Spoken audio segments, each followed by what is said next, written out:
So this is part B of the Kudila television channel being broadcast only on the internet from London just around midnight. It's part B of the Kudila television channel being broadcast on Wednesday, 30th of June 2021.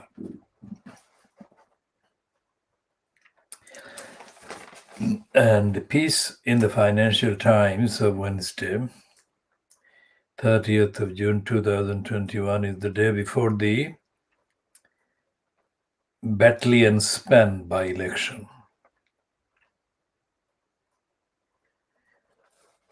And they're saying the Brexit legacy embeds tribal divisions among voters.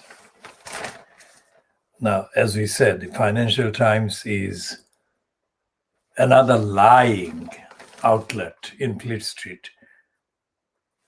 Despite the price, which is about 6-7 times the price of this scum and the Daily Mail and the Daily Mirror average, it has the same narrative and the same darkness and the same stupidity as the rest of Fleet Street.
So this piece about Brexit legacy embeds tribal divisions among voters. Byline to George Parker, the political editor. is again a peace in denial. It's a dishonest peace, it's an ignorant peace, and it's ignorant because it doesn't contain the evidence of the British economy, British society being absolutely dependent on the rest of the world, which is why Brexit was wrong and will remain wrong. Because the rest of the world will have daily impact with increasing pressure on the individuals in British society, economically, socially, and otherwise, in terms of the need for international cooperation and recognition of the realities of the likes of the COVID and the implications in terms of travel, in terms of business. Brexit is going to do damage, increasing damage to society. And this quotation from Nigel Farage, Nigel Farage starts the piece and Nigel Farage ends the piece by the stupid George Parker. Farage adds in the concluding paragraph in that piece, for people who voted Brexit, it is part of their identity. Well, that doesn't say anything.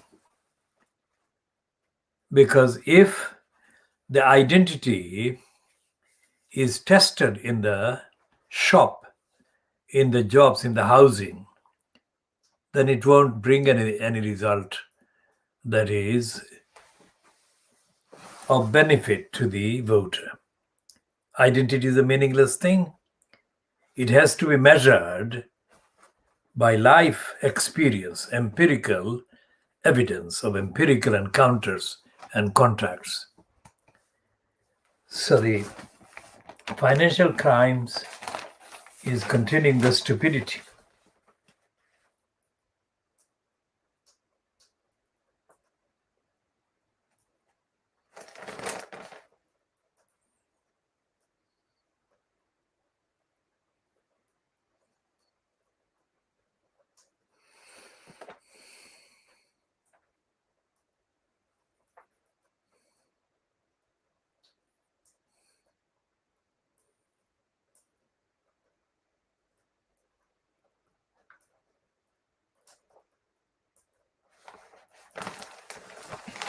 As we said in part A, the piece about Israel and Palestine is shallow. It's written by Ban Ki-moon, who was a Secretary General of the United Nations. And Ban Ki-moon has completely failed to explain the United Nations failures.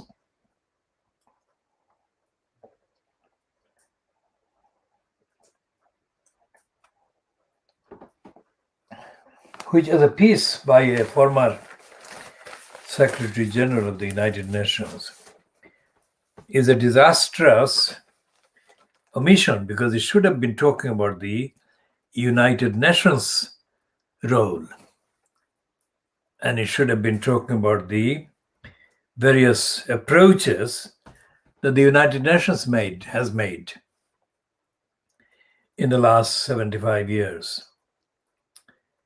And the violations of the United Nations requirements and obligations and the treaties and agreements, the violations by the United States, by the United Kingdom, by France,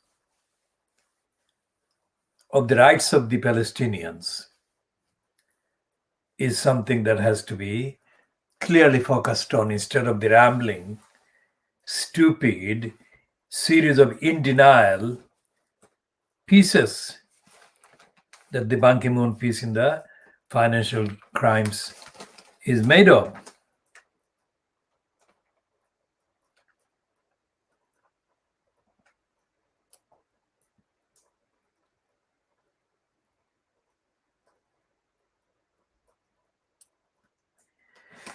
And this piece by this Martin Wolf about inequality is classic, stupid, in denial piece by the Financial Crimes.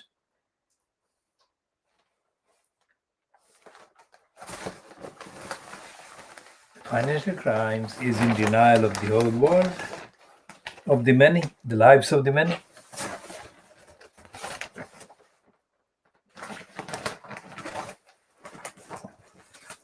It's a fantasy piece.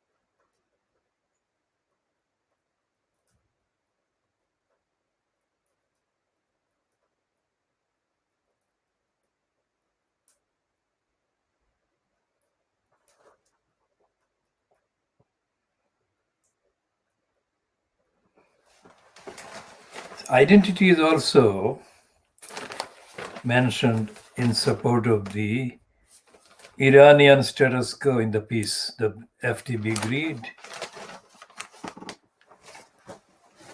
Now, note the difference between the identity of the Brexiteers and the identity of the Iranians.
Now, the financial piece, the big greed, ends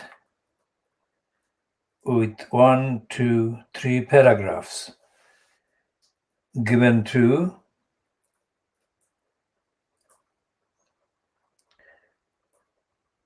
this campaigner called Dilaram. And he says in the beginning of the third paragraph, Dilaram demonstrated with fellow students in December 2019 as mass protests erupted against a rise in fuel prices. But it was an unhappy experience. Fellow students were arrested, and Dilaram witnessed the might of the system they were up against. It showed we can't make a difference. Whatever we do, they are more powerful than us. There is nobody who supports us when we protest, says Dilaram, whose father took part in the 1979 revolution, but now regrets it. Our problem is not religion, adds Dilaram. The problem is we don't want an Islamic state. People should choose how they live. Now, this is absolutely, classic copy of what is happening in the UK or in the rest of the Western kind of countries, powerful countries.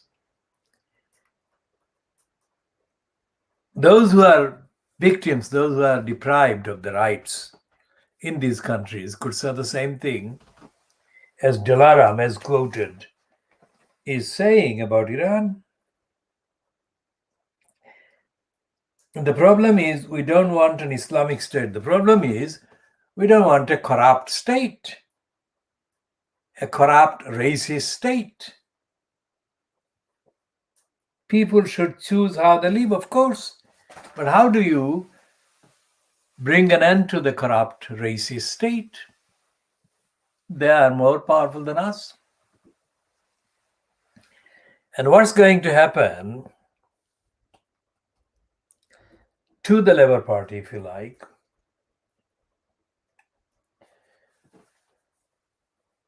is going to make no real difference.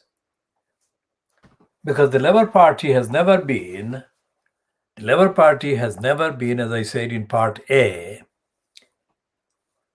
fit for purpose.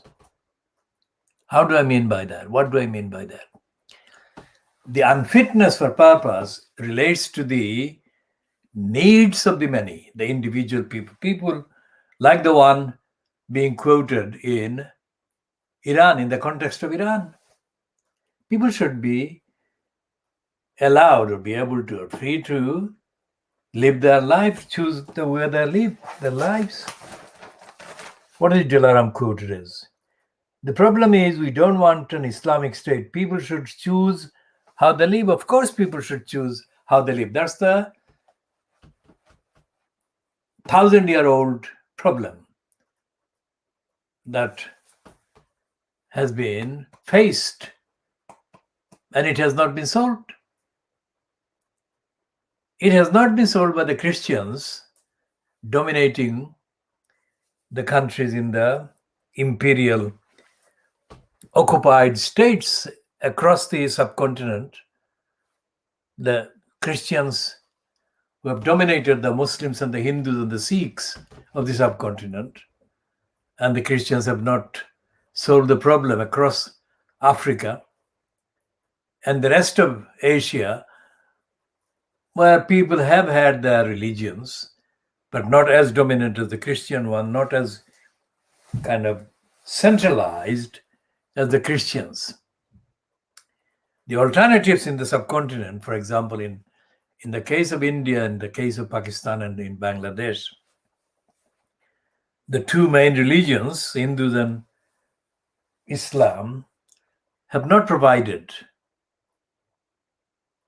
anything like a mentionable structure based on ethics and values that are directly related to the source, the religion of Hinduism or religion of Islam.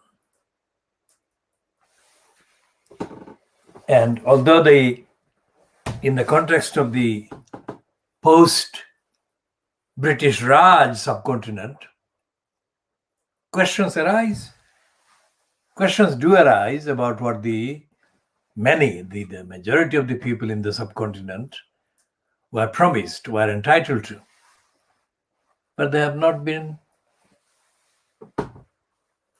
given the benefit of the promised goods, the promised standards of life, promised standards of society.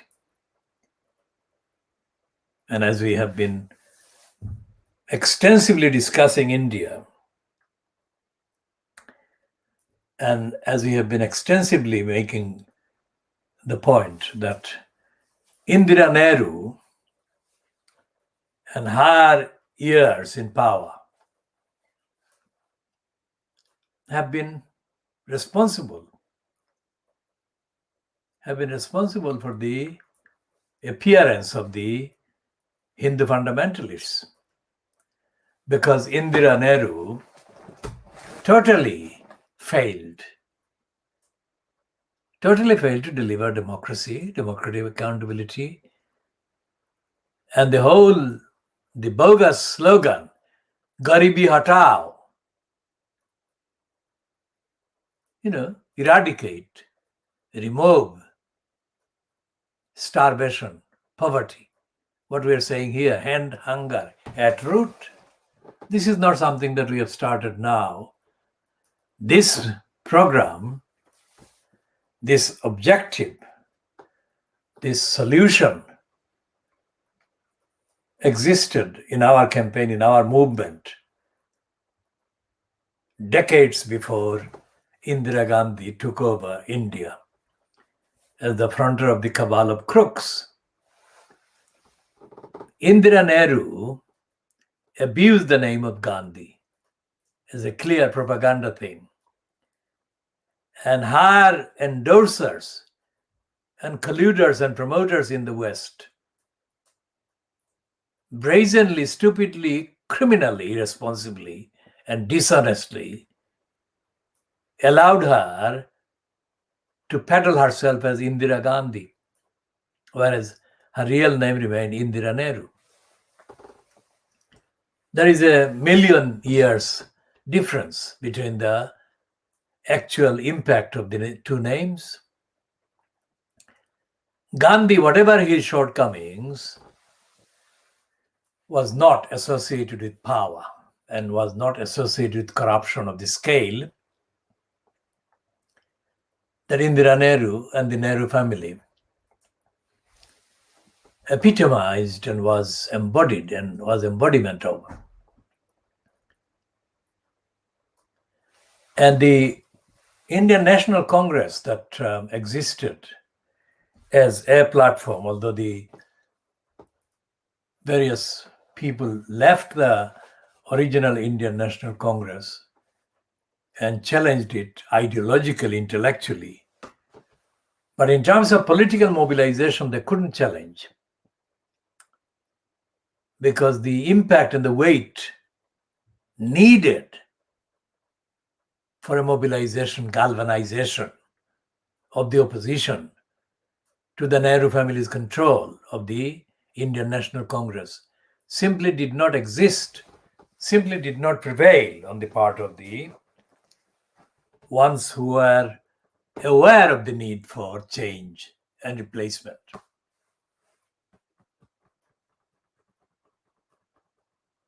The kind of dedication that Mamata Banerjee has brought to her Trinamool Congress in West Bengal, that is not present in other parts of India, in other states.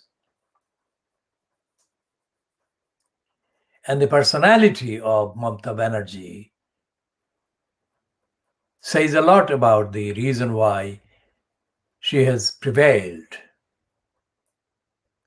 It's not the kind of personality that is available or is observed in any other politician in any other states in the Republic of India. So what's the difference between India and Iran? And what's the difference between those two and the Brexit identified Britain? And the difference is really less important than the similarity, because the kind of media that is needed in a society like the UK, the Little England, the media doesn't exist. And the reason why the media doesn't exist is because the informed and enlightened personalities who could drive the political agenda and thus force the media to acknowledge the driven political agenda concerned is absent. There is no such political mover and driver present among the people in the United Kingdom, or what remains of the United Kingdom. So what that means is that the status quo of the media, the actual tools, the connections, and the means of the propaganda and the information on which the gullibles depend is in the hands of the crooks. They are not members of the ordinary people, not ordinary personalities, ordinary voters. The main Fleet Street ownership is, of course, in the hands of the crooks. The crooks that have got access to and control of massive resources that are not available to the many. And historically, the Labour Party, which should have been the party of democratic government in this country, for most of the last 70 years, the Labour Party is not made up of members with the intelligence, the morality, the ethics, and most certainly are not backed by big money that controls the Financial Times, for example, and the agenda of the Financial Times, the agenda of the Daily Star, where Cock's Cocksure, this column by Don Nielsen. Don Nielsen is a racist woman born and brought up in Newham, but now she has moved on. Don Nielsen is being quite openly pornographic in her description. The description is she is not the first observer of the connection between Matthew Hancock's name and his behavior to do with his sexual abuse, etc. So she's heading, or the piece that she has written about Hancock is headed, Coco was blowing his own trumpet. Now that's a very brazen kind of way of referring to various sexual activities. And the whole piece is full of that kind of reference. What she is doing, she is of course appealing to the gullibles who are the majority of among the readers or subscribers or patrons of this paper, so-called. They are kind of lowest common denominator to do with sex, sexual abuse, and sexual perversion, sexual perpetration, indulgence in sex, and brazen sexualities. Now that is the opposite of what should happen in terms of making ordinary people aware of the lack of morality, lack of ethics, and lack of accountability, lack of decency on the part of people who are in control of the government, like, for example, in the current context, Matthew Hancock has been and is.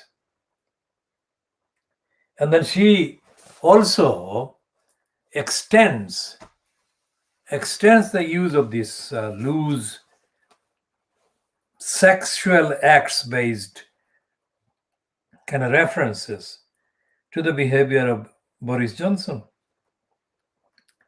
And it's not a very difficult thing to do for anyone. Anyone with a basic kind of intelligence can do that. Because in terms of numbers of adulterous sexual misconduct and treachery by Boris Johnson as compared to Matthew Hancock, Boris Johnson has perpetrated more sexual wrongs and adulterous misconduct than Matthew Hancock has done. But Don Newsom is not the only one to be caught being taken in by the propaganda image via the Sky News and others of Trevor Terrible Phillips. Because Trevor Terrible Phillips made a reference or made references to the fact that his daughter, who died in her 30s, was not given the presence and attendance of family and relations because of the rules banning mixing. That is a perfectly understandable reference. But where Dan Niels Neeson many times exposed anti-Muslim racist gets her facts wrong is in describing this Trevor Terrible Phillips, an anti-Muslim mental slave of the worst kind, as a mild-mannered TV presenter. He's not mild-mannered when it comes to denouncing and demonizing Muslims. He never has been. His main stock in trade has been his antipathy and hatred against Muslims. And this criminal perpetrated his anti-Muslim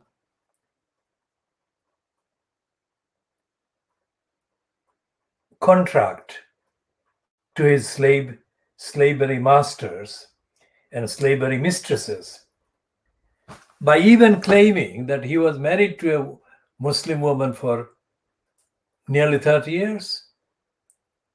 Now, this Trevor Terrible Phillips is not only an abuser like George Galloway, who was exposed when he ditched his white wife and embarked on a series of marriages with Muslim women, all of whom he later denounced, but all of whose identities he abused for his career as a parasite, posing as a Muslim friend.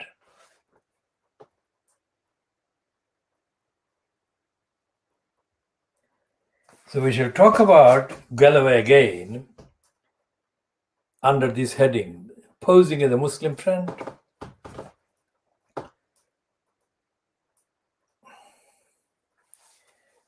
There exists no evidence going over the last, let's say, 300 years. No evidence that can be accessible or found of any member of the population of the world, either from the Asian subcontinent of what is now Bangladesh, India, and Pakistan, or from any part of Africa, where a person who is not of Anglo-Saxon origin has been recognized in their own rights. When it comes to philosophy, when it comes to social thinking, when it comes to political thinking, when it comes to the overall qualities of intellect, there is no record. And as I've said in the past,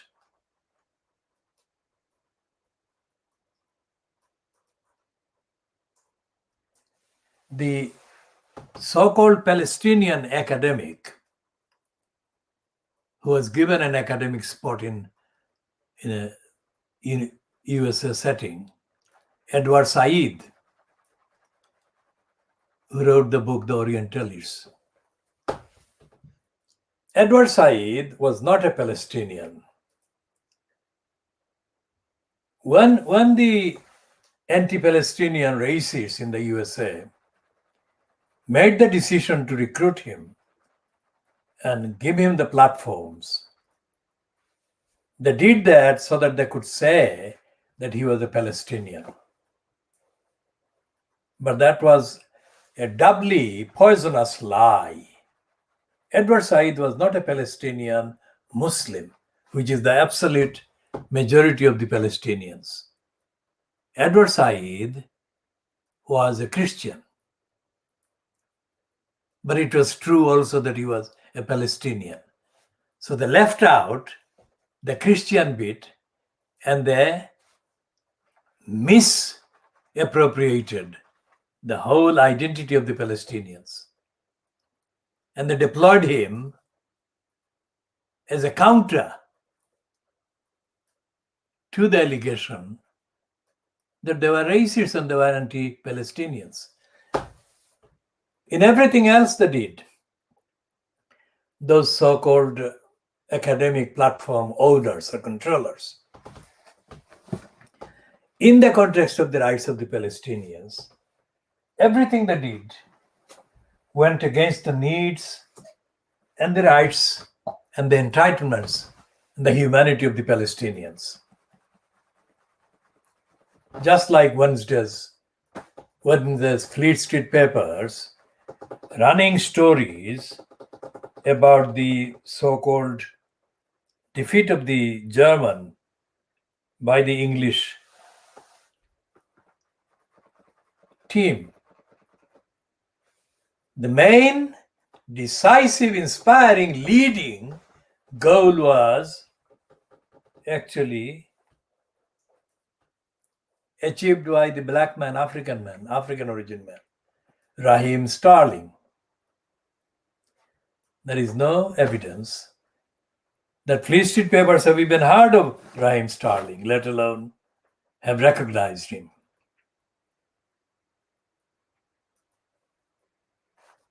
So this is the reality of the identity.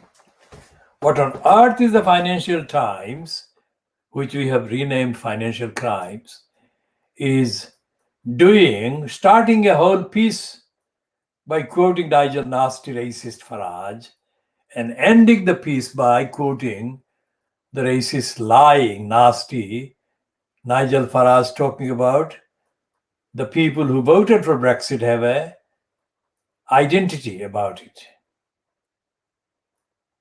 What on earth? Because if they have the identity, then Raheem Sterling should not exist. And nor should that goal have been scored. Think about that. This is artificial, false. The identity of the Iranians is false because what they're doing, the Iranian regime, let's say for example, the period from 1979, when the takeover, the occupation of the American embassy took place. So 79 to 89, 99, 2009, 2019, that is 22 years now, 42 years now.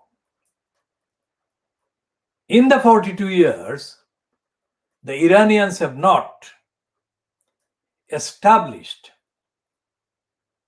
any framework of ethics, morality, let alone established any place in the narrative, in the international context of Islam and Muslims. They have not established that identity, they have not established, and they have not, therefore, dealt with the demands against their corrupt history that appear from the people who want to live their lives, as the person quoted at the end of that piece in the Financial Crimes says. The pressure, the tension against everything Iranian, that is based on the control and the behavior of the series of regimes, or the behavior of the people who have made the decisions in the name of the Iranian regimes.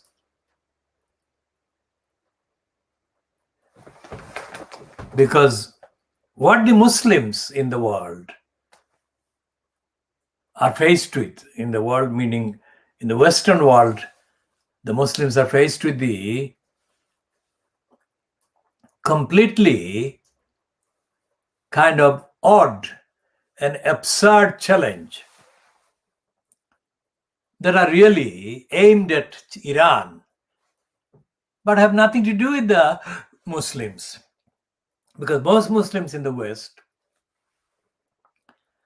do not belong to the part of Islam that the Iranians kind of control.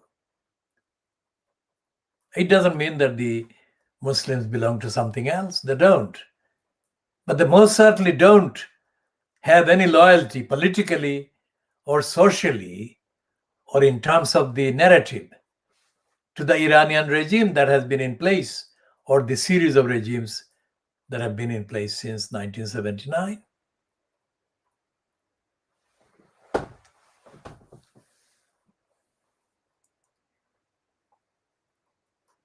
And as has been happening in the case of Bangladesh, the very people who are responsible, for the robbery of the democracy and the democratic rights, who have been responsible since 1971, let's say, for the absence of democracy in Bangladesh, are the people that promised democracy to the people during the decade of the street campaign in East Pakistan. They said that once, well, it wasn't a pronounced word, but it was in effect the reason for the campaign. They said that once we are out of the partnership with the Punjabis, that is the West Pakistanis, we will have democracy, we will have freedom, and we will have our identity. Remember where we are going. Identity of Nigel Farage and Brexit. Identity of the Iranians and their Islamic State claimed identity. And the identity of those who said that Bengali nationalism would deliver or equal identity, liberty, freedom, security, equality, and all the good qualities of the universal platform. But looking at the demonstrations now taking place in Dhaka mainly, and the demonstrations are about 3 or 4 or 5 different layers or dimensions. Put together all the demonstrations that are against the current cabal in power in Bangladesh. The demonstrators are absolutely clear that the current cabal in government is failing, betraying, letting down, including the main narrative that is concerned about the murders of the Bangladeshi soldiers in the Pilkhana and related kind of concentrations. They are saying that India is already controlling Bangladesh. And they are blaming the Indian spying network, research and analysis wing, also known as RAW, R-A-W. RAW is the title of at least one India South film, blockbuster. And the praising of RAW is among the themes promoted by many of the blockbusters in India. Telugu, Tamil, Hindi, Bengali, Kannada, to mention some of the languages in which these films have been made, glorifying research and analysis wing and demonizing the counterpart in real life that exists in Pakistan called the ISI, the Inter Services Agency, ISA or ISI. The ISA or the ISI and the RAW are the most powerful publicly known outlets that are associated with the regimes and the states of India and Pakistan in their own separation. The identity of Indian, independent India, is equal by the presentation of whatever the research and analysis wing does. And the same happens in the narrative coming from Pakistan, that the ISI, the Inter-Services Agency, is the most patriotic agency of the country and therefore is equal to the identity of Pakistan. But an account of the lives of the ordinary people at the hands of the state that RAW supposedly protects shows that most of the Indians, hundreds of millions of Indians, are let down, betrayed, violated, with hundreds of thousands of them being killed or massacred in the name of the identity of India. Same happens in Pakistan. In the name of Pakistan, any number of people are killed, murdered, imprisoned, tortured, violated in the name of the identity of Pakistan. Same happening in Bangladesh. Not only did it happen with the murders of the 57 BDR soldiers in the Pilkhana, it happened with them. It has been happening with the murders of others whose names, identities, and details are not disclosed or publicly known. So these three countries, all these three countries, the three states, let's say the central states, India, Pakistan, and Bangladesh, the states have been busy, or the states have been allowed to be busy in carrying out mass murders of Pakistanis, Indians, and Bangladeshis. And they have got in common the issue of patriotism, assertion of the identity. So these countries are next door to Pakistan is, of course, Iran, and it has got the identity. And here in the UK are the Brexiteers, the racists, the patriots, who have got the Brexiteering identity, the racist identity, the new Little English identity. So when each of the identity groups is examined on the evidence of the behavior of their kind of promoters, it becomes very clear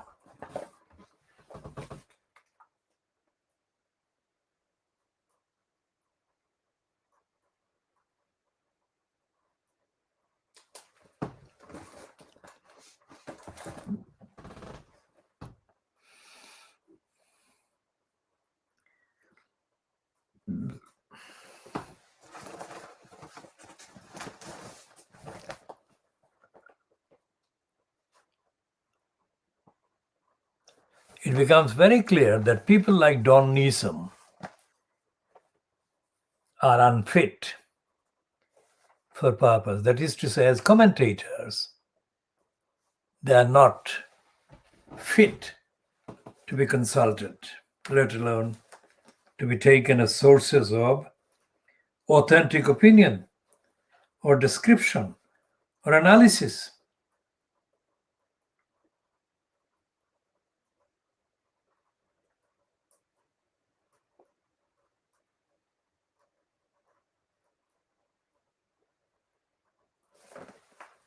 Now she says that she appears on Channel 5's Jeremy Vine show, ITV's This Morning,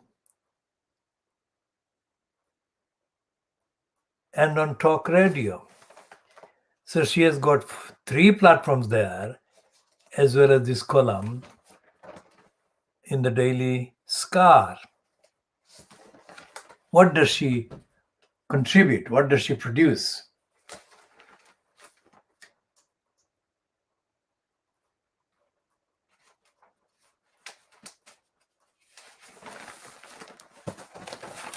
We are asking the questions. No platform, no other channel, no other program is doing that. We are asking this question. And we are saying that we are conducting world exclusive diagnosis of Fleet Street. When I say world exclusive diagnosis of Fleet Street, the presumption is that Fleet Street is sick. And by Fleet Street being sick, we assert, strictly on the evidence of its behavior, that it is a platform or a series of newspapers chewing out, printing lies and untruths and denials about the country and about the rest of the world.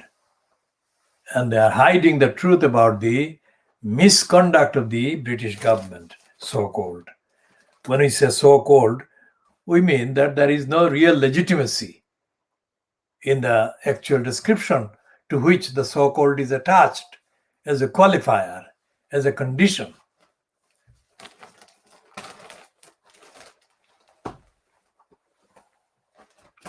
Now, Don Newsom says that,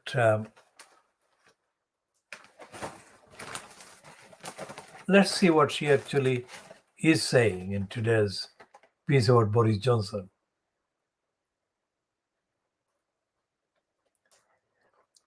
The crooked reptilian affected phony should have been sacked immediately by his boss. But as the boss in question is a founding member of the crooked reptilian affected phony club, that is crap, it would have looked hypocritical beyond belief.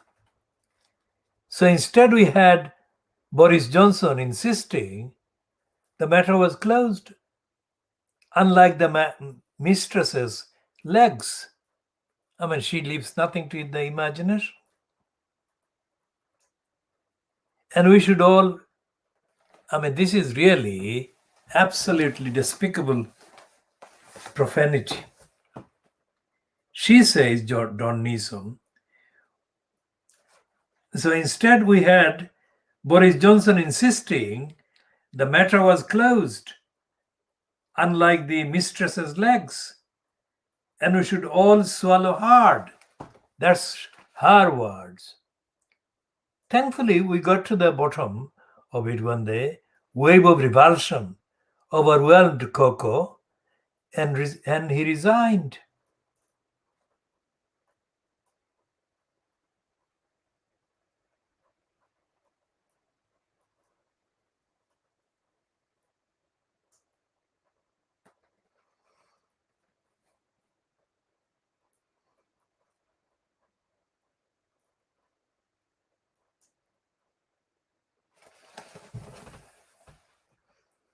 And she goes on into very, very profane descriptions.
So the whole piece by Don Neeson is full of profanities. Now, this may entertain some of our readers, but we most certainly don't believe that she should be thinking that she has achieved something by this profanity, which, in the case of a man with a name like Hancock, is the easiest of things to do in the context of the issues that she is referring to.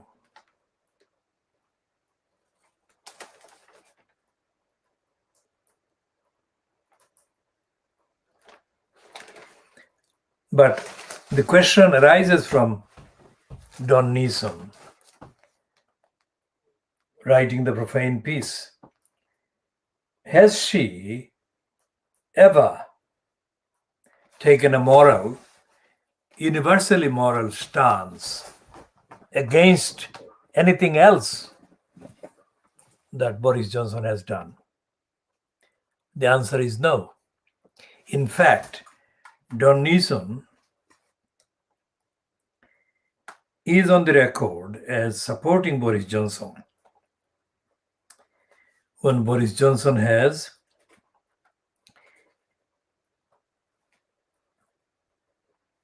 made a racist statement, hateful statement.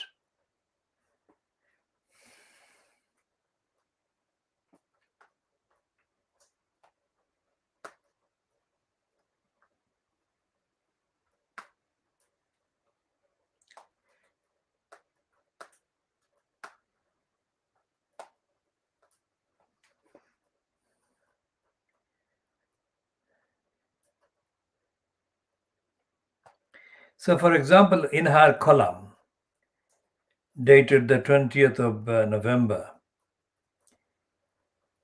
she wrote in the headline, 24th of November, it was updated on the twice, 22nd, 59, 22:59 GMT, let's say on the 24th of November 2020. So Don Neeson wrote, or the piece that appeared in her name was headed, ISIS bride Shamima Begum knew what she was doing. She chose a death cult. And she wrote that in responding to the television program on ITV GM Good Morning Britain. And it was a long piece, and it said,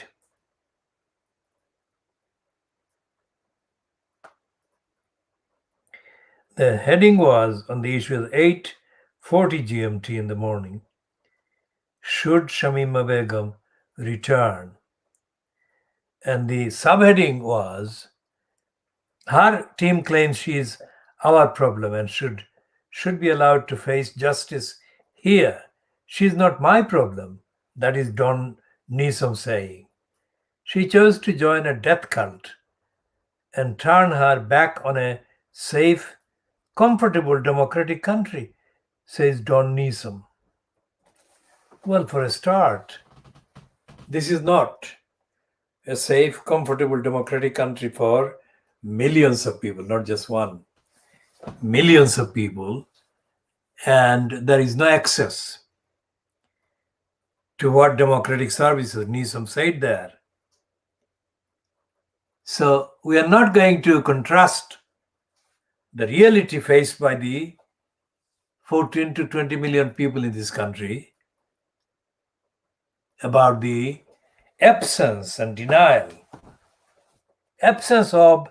and denial of access to justice or remedies through the court system, to the protection by the local councils, to the protection by the social services, the protection by society in terms of being allowed to have the basic human rights as contained in and proclaimed in the thousands of declarations and agreements and treaties to which the United Kingdom remains actively signatory to, or is an active signatory. What Don Nizam is saying is not original, and is not truthful, and is not responsible, and is not enlightened, is not compassionate, and is not based on any recognition on her part of the universal declarations of human rights and all the qualities that are entailed and enshrined in the Universal Declaration of Human Rights. For example, every day on the internet, the United Nations agencies post, both carrying the Facebook and also YouTube and Twitter accounts, the United Nations agencies refer to slogans.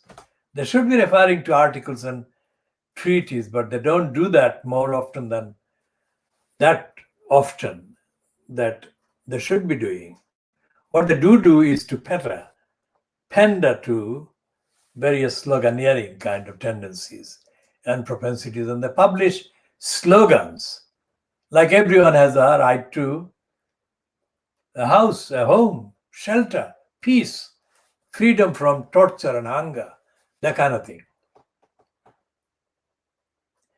But if those were related to the actual treaties that the countries like the United Kingdom are signed up to, and if an audit were made of the compliance or the level of compliance by the likes of the United Kingdom, a signatory country, the likes of India, likes of Bangladesh, likes of Pakistan as signatory countries, in upholding those rights and applying those rights to their citizens or the people in their countries, then it would become very clear and it would be practically useful for the deprived of those rights, if an audit were made of all these qualities and entitlements in, let's say, these 4 countries, and a number was put against each of the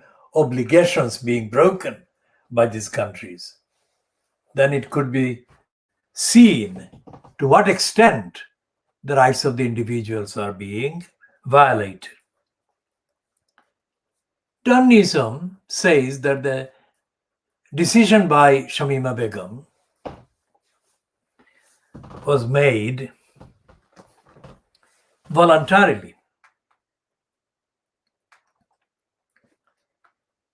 Shamima Begum didn't make the voluntary decision, because the headline says there, the subheading,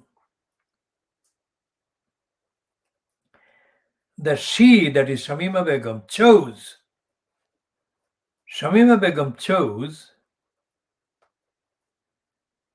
to turn her back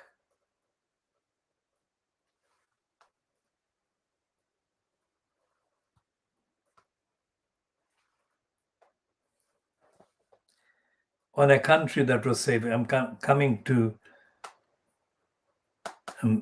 looking for that piece because it has disappeared, as happens with the internet pages.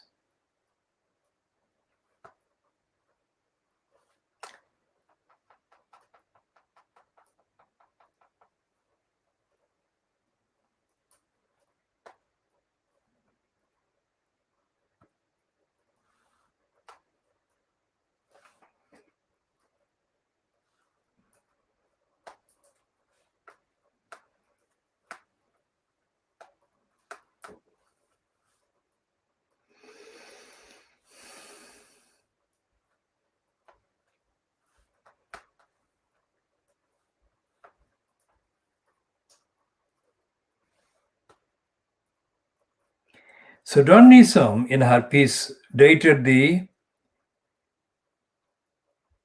24th of November 2020. The heading says, ISIS bride Shamima Begum knew what she was doing. She chose a death cult. And then the subheading underneath that reads, Shamima Begum's team claims she is our problem and should be allowed to face justice here. Now, Don Newsom says she is not my problem. She chose to join a death cult and turn her back on a safe, comfortable democratic country, says Don Newsom. And there are faces appearing on the screen. That being in November 2020, Piers Morgan was there on the program.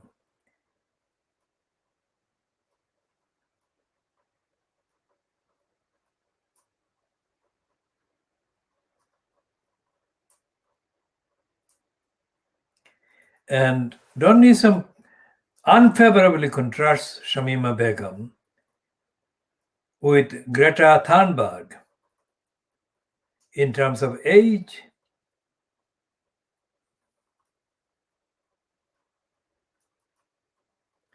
now the danger and the stupidity of Don Newsom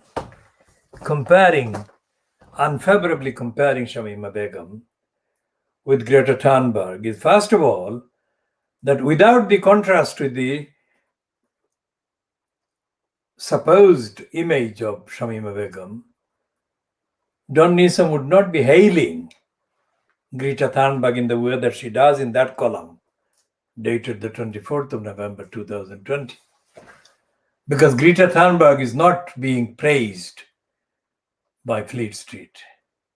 Greta Thunberg is being denied the recognition that she does deserve because of the very necessary, urgent campaign that she has been part of initiating. So it's a dangerous, dishonest comparison. In any case, nobody can expect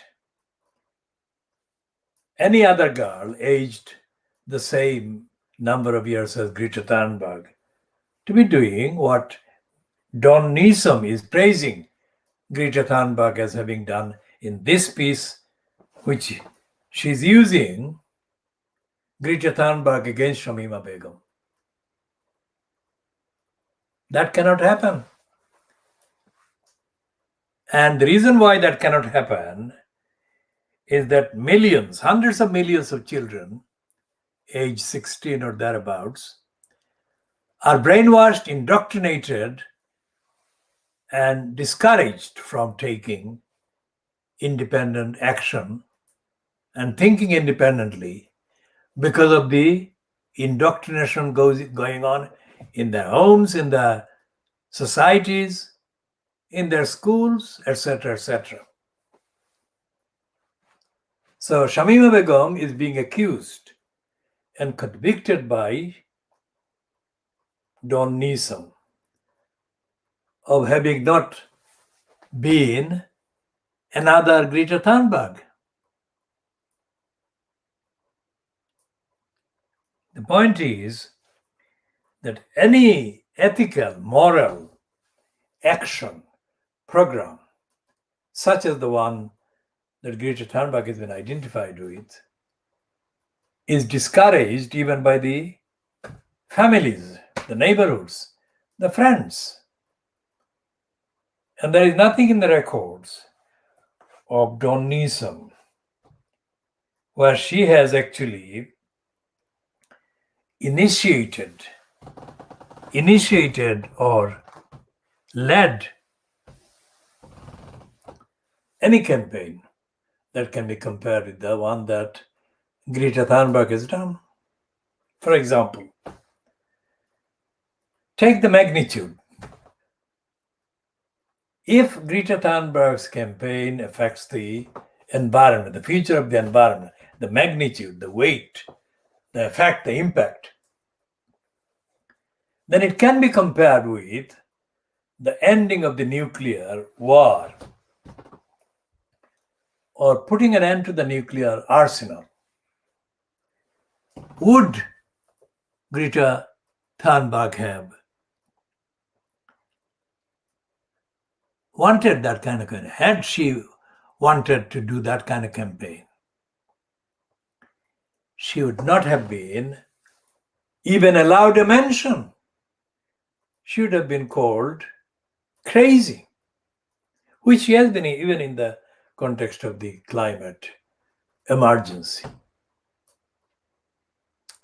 But if Shamima Begum were to start a campaign calling for an end to the nuclear war, would Don Newsom support her?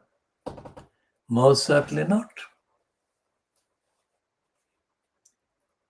In the context of the references surrounding Shamima Begum, Don Newsom would have probably said that, look, Shamima Begum is being an agent of the Islamic State revolutionaries against the world. They want to denuclearize the war so that they can take over the world. Denuclearize the world, especially the Western world, so that they can take over the world. That's what she would say. So Don Newsom is intellectually being totally dishonest and racist. The other thing that we have said, and we have been saying, and let's refer to Shamima Begum being a child, which is what Don Newsom, in her column on the 24th of November 2020, called her. If Shamima Begum is a child and is to be treated as a child, would Don Newsom support her rights as a child? Because a child is exempt from a lot of prosecutions and crimes because the child is presumed to be incapable of forming criminal intent in the understandable sense of criminal law as it is understood. So if Shamima Begum is to be treated as a child, and that treatment obviously including the presumed vulnerability on the part of that child to the likes of tactics and brainwashing and radicalization and grooming that must have been involved in their whole program being implemented, would Don Newsom at least extend the possibility of the presumption that all those things happened and that Shamima Begum was a victim of series of brainwashing and grooming and so on? Because we have said that the Tower Hamlets Council, the local council being responsible for taking action under the duty called safeguarding children duties. If the Tower Hamlets Council did take those steps, whatever the steps might have been, eventually meaning that a child like Shamima Begum would have been spared being involved in all the things that she did get involved in because she was not extended, she was not given the support by the local Tower Hamlets Council. What would Don Newsom say? Would she still maintain that Shamima Begum was a born bad person and that she would defy all attempts, all rational, reasonable, timely efforts to help her stay clear of the involvements? That is one of the questions. Not only to Don Newsom. This is a question to all the others in her position, that is Don Newsom's position as writers, columnists, contributors in Fleet Street. Which one of them has come to discussing any of this or come anywhere near discussing any of this? Which ones has condemned the Tower Hamlets Council for failing to carry out the safeguarding the children duties that they owed to Shamima Begum?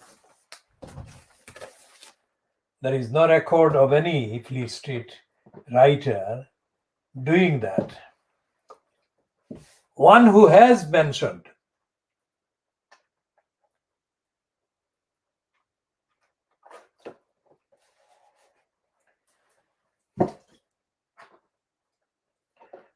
Shamima Begum, and we have given him the credit for mentioning Shamima Begum, is a columnist, the spy writer, who has got a column on the Daily Beaverbrook. He has actually said the opposite of what Don Neeson has said. Because unlike Don Neeson, that writer who has had his opinion about Shamima Begum published in the Daily Express group, by the Daily Express group, has actually looked at the facts and the evidence, and he has not found any facts or the evidence that support the deprivation of the basic rights of citizenship that has been perpetrated against Shamima Begum by Sabit Jabid, when Jabid was the incumbent in the post of the Home Office under Theresa May.